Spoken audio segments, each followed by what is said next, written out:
जय हिंद दोस्तों, welcome back और एक नए वीडियो में और एक नए टॉपिक्स के साथ। मैं हूं राजेश और मैं हूं डॉक्टर देव। दोस्तों, आज का जो वीडियो है जिसका टाइटल है भारत पे 3 खुशी एक साथ टूट पड़ी है। चलिए वीडियो को देखते हैं कौन सी 3 खुशी है। उसके पहले दोस्तों, वीडियो पे आप पहली बार है और अब तक अपने चैनल को सब्सक्राइब नहीं किया है तो सब्सक्राइब जरूर कर लीजिए। वीडियो अच्छा लगे तो लाइक और शेयर जरूर कीजिएगा। चलिए वीडियो को स्टार्ट करते हैं।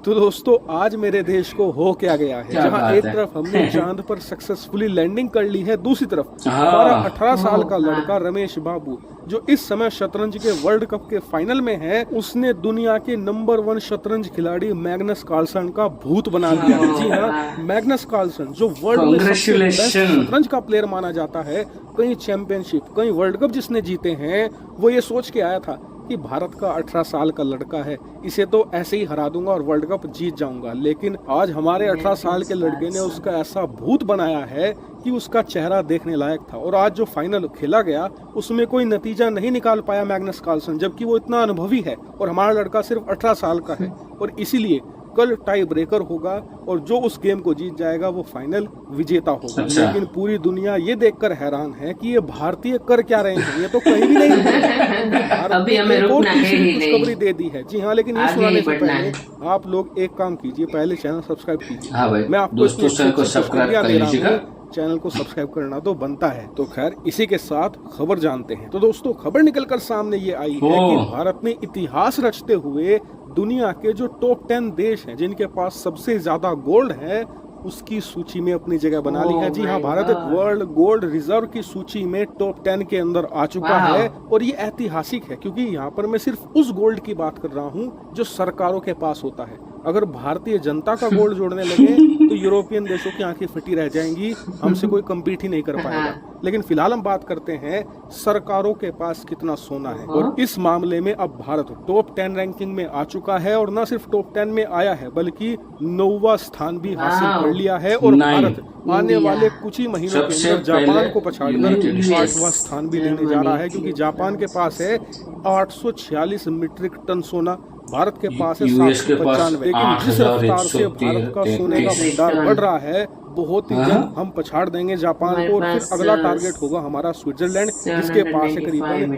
1040 मीट्रिक टन सोना, यानी कि वो भी बहुत करीब है। और मैं ऐसा क्यों कह रहा हूं कि भारत स्विट्जरलैंड को भी पछाड़ देगा, इसका कारण ये है कि भारत का जो सोना है पिछले 2 सालों में बहुत तेजी से बढ़ा है। आपको जानकर हैरानी होगी, 2021 से लेकर 2023 के बीच में हमारे सोने का भंडार 80% बढ़ा है, यानी कि लगभग दुगना हो चुका है। और ऐसा कैसे हो रहा है, तो देखिए, इसका कारण है अमेरिका। दरअसल अमेरिका अपने डॉलर का इस्तेमाल जिस गलत तरीके से करता है उसे देखकर भारत चौकन्ना हो गया है। इसीलिए अब भारत एक्सपोर्ट करके जो डॉलर कमाता है उसे हम कन्वर्ट कर रहे हैं सोने में, क्योंकि भारत ये चाहता है कि जो भारत का खजाना है जिसे हम फॉरेक्स रिजर्व कहते हैं, वहां पर अब डॉलर को कम किया जाए और सोने को बढ़ाया जाए, जिससे कि हमारा जो खजाना है वो स्टेबल भी होगा और पश्चिमी देश उसे प्रभावित नहीं कर पाएंगे और भारत किसी भी तरीके से किसी भी मामले में अमेरिका के सामने झुकने की स्थिति में नहीं होगा। और भारत ने ये सब कुछ सीखा है चीन को देखकर। दरअसल आज की तारीख में चीन के पास विदेशी मुद्रा भंडार है लगभग 3 ट्रिलियन डॉलर, लेकिन दिक्कत ये है कि ये ज्यादातर है अमेरिकी डॉलर की फॉर्म में। मतलब कि अगर अमेरिका चाहे तो इन्हें कभी भी फ्रीज कर सकता है, चीन अपने खजाने को इस्तेमाल नहीं कर पाएगा। और चीन को यह बात कब रियलाइज हुई, जब रूस पर ऐसे प्रतिबंध लगाए गए जिससे कि उसका 400 बिलियन डॉलर का खजाना फ्रीज कर दिया था यूक्रेन युद्ध की स्टार्टिंग में। और इसे देखकर चीन को अपनी गलती का एहसास हुआ कि हमने बहुत बड़ी गलती कर दी है। हमने 20 सालों तक दबाकर दुनिया भर को एक्सपोर्ट किया और उसके बदले में डॉलर कमाया, लेकिन अगर उस डॉलर को चाहे तो अमेरिका कभी भी फ्रीज कर सकता है। अपने 20 साल की कमाई चीन इस्तेमाल नहीं कर पाएगा। और इसी को देखते हुए पिछले कुछ सालों में चीन ने अपने गोल्ड के रिजर्व बढ़ाने शुरू किए हैं, लेकिन अब बहुत देर हो चुकी है, क्योंकि चीन के पास बहुत ज्यादा खरीदने के बावजूद सोने के रिजर्व नहीं बढ़ पाए हैं। उनके पास मात्र 1948 टन सोनाई है, यानी कि भारत इसी रफ्तार पर सोना खरीदता गया तो आने वाले 4 सालों के अंदर चीन को हराकर 6ठा स्थान भी हासिल कर लेगा। सबसे अच्छी बात यह है कि भारत सरकार ने यह बात बहुत जल्दी रियलाइज करी है कि हमें चीन वाली गलती नहीं दोहरानी कि अब से 20 सालों के बाद हमें पता चले कि हमने जो कमाया है वो तो बेकार है, उसे कभी भी कोई भी देश फ्रीज कर सकता है। अभी हमारी इकोनॉमी 3.7 ट्रिलियन की है और अभी ये करना बहुत ज़्यादा फायदेमंद है। और बताया तो ये भी जा रहा है कि भारत आने वाले समय में ये खरीदी और तेज कर सकता है और जो गोल्ड के रिजर्व हैं अपने खजाने में तेजी से बढ़ा सकता है। हालांकि इस पर मैं आपको रेगुलर अपडेट देता रहूंगा, लेकिन खुशखबरी यहाँ खत्म नहीं होती। एक और खुशखबरी है, लेकिन वो आपको मैं कल बताऊंगा, क्योंकि वो थोड़ा बड़ा टॉपिक है, एक्सप्लेन करना पड़ेगा, इसीलिए उसके लिए एक सेपरेट वीडियो लगेगी, कल वो आपको मिल जाएगी। इसीलिए चैनल को सब्सक्राइब भी कर लेना। Thank you very much for watching video. So thank you. ये दो न्यूज भी बहुत ही बड़ी न्यूज है, उनमें से दो में से सबसे बड़ी न्यूज जो थी वो थी गोल्ड की। हाँ। और ये बात 100% सही है कि इंडिया है गोल्ड जो है अब रिजर्व बढ़ाने लगे हैं, क्योंकि वो तब से डाउट था जब से मोदी जी ने कहा था कि अब हम ट्रेड रुपीस में करेंगे, और रुपीस में ट्रेड करने के लिए बहुत सारी कंट्री के साथ बात भी चल रही है।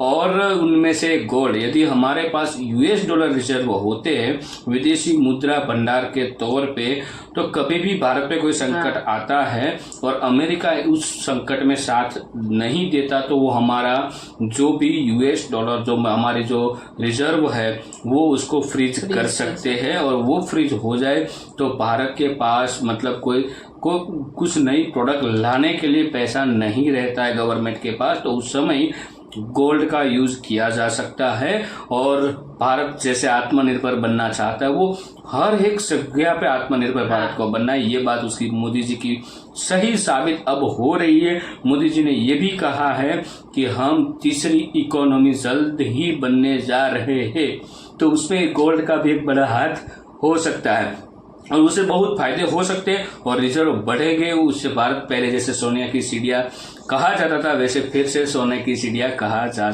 जाएगा। और वो अभी से स्टार्ट हो चुका है, क्योंकि हम 10वें नंबर से भी कब नीचे थे, तो अब हम आ गए 9वें नंबर पे। जल्द ही हम आ जाएंगे 8 पे, फिर हम आ जाएंगे डायरेक्टली 6 पे। चाइना के को बीट कर देंगे। और हाँ, यूक्रेन वाले युद्ध से बहुत सारी कंट्री ने बहुत कुछ सीखा है। हाँ। लेकिन एक जो देश है जिसने नहीं सीखा है वो हमारा पड़ोसी देश है, जिसका इस वीडियो में मैं नाम लेना नहीं चाहता हूं। दोस्तों आप समझ गए होंगे मैं किस देश की बात करने चाहता हूं। आप उस देश को हमारे देश के बच्चे भी जानते हैं, तो आप भी समझ गए होंगे। वीडियो के बारे में आपकी क्या राय है दोस्तों, कमेंट में लिखकर हमें जरूर बताइएगा। मिलते हैं और एक नए वीडियो में और एक नए टॉपिक्स के साथ आपके साथ। टिल देन, जय हिंद, जय भारत।